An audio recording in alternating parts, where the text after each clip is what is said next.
هوا ککړتیا ک تدریجي مرګ که څه هم د هوا ککړتیا یو نړیواله ستونزه ده، هر وخت ترې لوی ښارونه اغېزمن کېدای شي، خو یاده پیښه په ژمي کې تر ډیره محسوسیږي. کابل ښار هم هر کال د هوا د ککړتیا له امله سخت اغېزمن وي چې یاد چارې خلک سخت اندېښمن کړي دي. ښاریان له حکومت غوښتنه لري چې د هوا د ککړتیا مخنیوی وکړي څو خلک له ګڼو ستونزو وساتل شي. قسم خودتان میبینید دیگه لکه څنګه چې تاسو خپل ویني کله چې ژمی پیلېږي هوا ورسره ډیره ککړېږي. یو د موټرو لوګی هم دی چې شاید لامل یې بې کیفیته تیل وي، او بل هم په کورونو، ساختمانونو او حمامونو کې د غیر معیاري توکو سوځول دي چې هوا یې ککړه کړې ده. له حکومت غوښتنه لرو چې د هوا ککړتیا په برخه کې جدي پاملرنه وکړي، اقدام کنن. آلودگی آب و هوا قسمی که ما شما مشاهده میکنیم لکه څنګه چې موږ وینو هوا بې حده ککړه ده. زه په همدې وخت کې کورس ته ځم. تېره اونۍ د هوا د ککړتیا له امله ناروغه شوی وم. ټوله اونۍ په کور کې وم. هوا ډیره ککړه ده او خلک یې په ګڼو ناروغیو اخته کړي دي. زه دلته د څلورمې کارتې سیمه کې کار کوم. هوا دومره ککړه ده چې کله د شپې کور ته ځم سترګې مې سوخت کوي. د دې باید مخه ونیول شي ځکه ناروغي ورسره ډیریږي، او بل خلک هم غریب دي، اقتصاد کمزوری دی، دوی نشي کولای چې بیا خپله تداوی وکړي.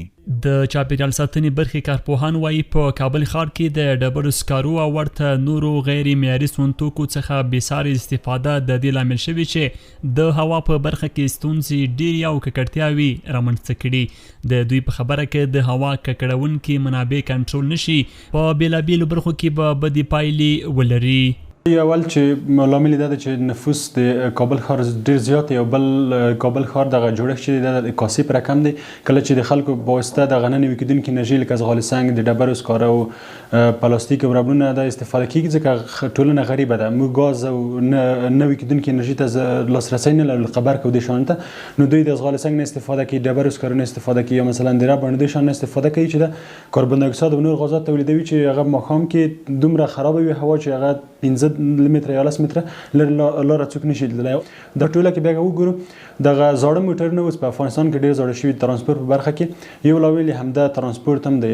دوی دغه ککړه هوا تولید کړي، نو مرزونه به زیات شي او دغه زراعتي ساحات چې دي د له منځه لاړ شي، موږ به ککړې شي. په کابل ښار کې ککړې هوا روغتیا پالان هم اندېښمن کړي. دوی وایي پر چاپیریال سربیره پر انسانانو هم ډېرې منفي اغېزې لري چې د مختلفو ناروغیو د رامنځته کېدو سبب ګرځي.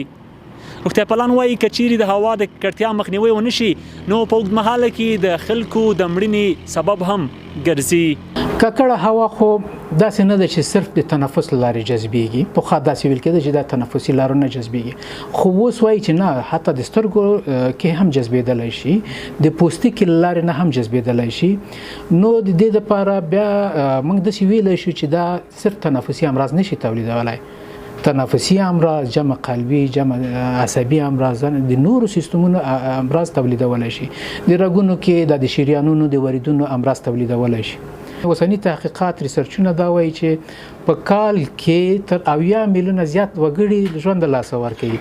د چاپیریال ساتنې ملي ادارې مسؤلین د خلکو اندېښنې مني، خو وایي چې دوی د ژمي لپاره 6 میاشتنی پلان جوړ کړی چې په پلي کېدو سره به یې د کابل ښار په ګډون په ډېری نورو ښارونو کې د هوا د ککړتیا او یو شمېر نورو چاپیریالي ستونزو مخنیوی وشي.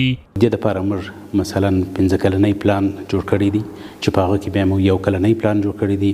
همداراز په دا یو کلنی پلان کې 6 میاشتنی پلان مو خاص د ژمي په خاطر باندې جوړ کړی دی چې هغه د میزان د لومړي نیټې څخه شروع بیا د حد وروستي نیټې پورې به دا پلي کېږي چې بېلابېل په دې کې آګاهي عامه ده. همداراز د سټیکرو یا پوسټرو لګېدل دي چې پر ټولو منزلو باندې موږ خپل پوسټر لګولی دي. ټولو ته مو اخطار ورکړی دي چې کوم چا که چیرې بل منزل کې مرکز ګرمي لګول ورسره فلټر نه و، موږ یې په هغه وخت کې فلټر چې نه په نشتون کې د فلټر موږ مرکز ګرمي وربندوو. دا په داسې حال کې ده چې د چاپیریال ساتنې نړیوالې ادارې هم په خپل تازه درجه بندۍ کې کابل د ککړو ښارونو په ډله کې دریم ښار یاد کړی دی. عبدالله حیدرزی، CMG، کابل.